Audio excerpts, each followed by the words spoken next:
Welcome back, everybody, for day two. For those of you that were tortured yesterday, we'll try to keep going the same direction today.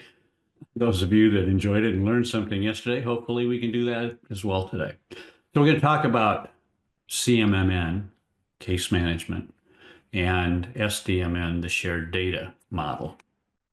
Of course, if I get my cursor up here, it'll help. So I am a faculty member here at the BPMI Institute, of course. I'm a certified business process management professional. I have from OMG, as you can see over there, the professional technical advanced and professional business advanced certifications. So I've been in this business, as Greg points out, for a long time. It's exciting. It's changing fast. What you're going to see in the next couple of days is very much the low code, no code kind of future of what we're looking at. We won't spend a lot of time with AI, but it's an integral part of all the products that you'll be seeing and that I'll be talking about. So this is different stuff, a little harder to get your head around if you haven't had experience with it.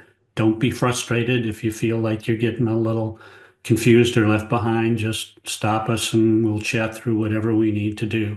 This morning, we're going to spend time on CMMN. We're going to take a look at the models and the elements like we did yesterday, look how it fits together with BPM and BPM Plus, and talk about how that gets automated. And then this afternoon, we're going to talk about SDMN, its models and elements.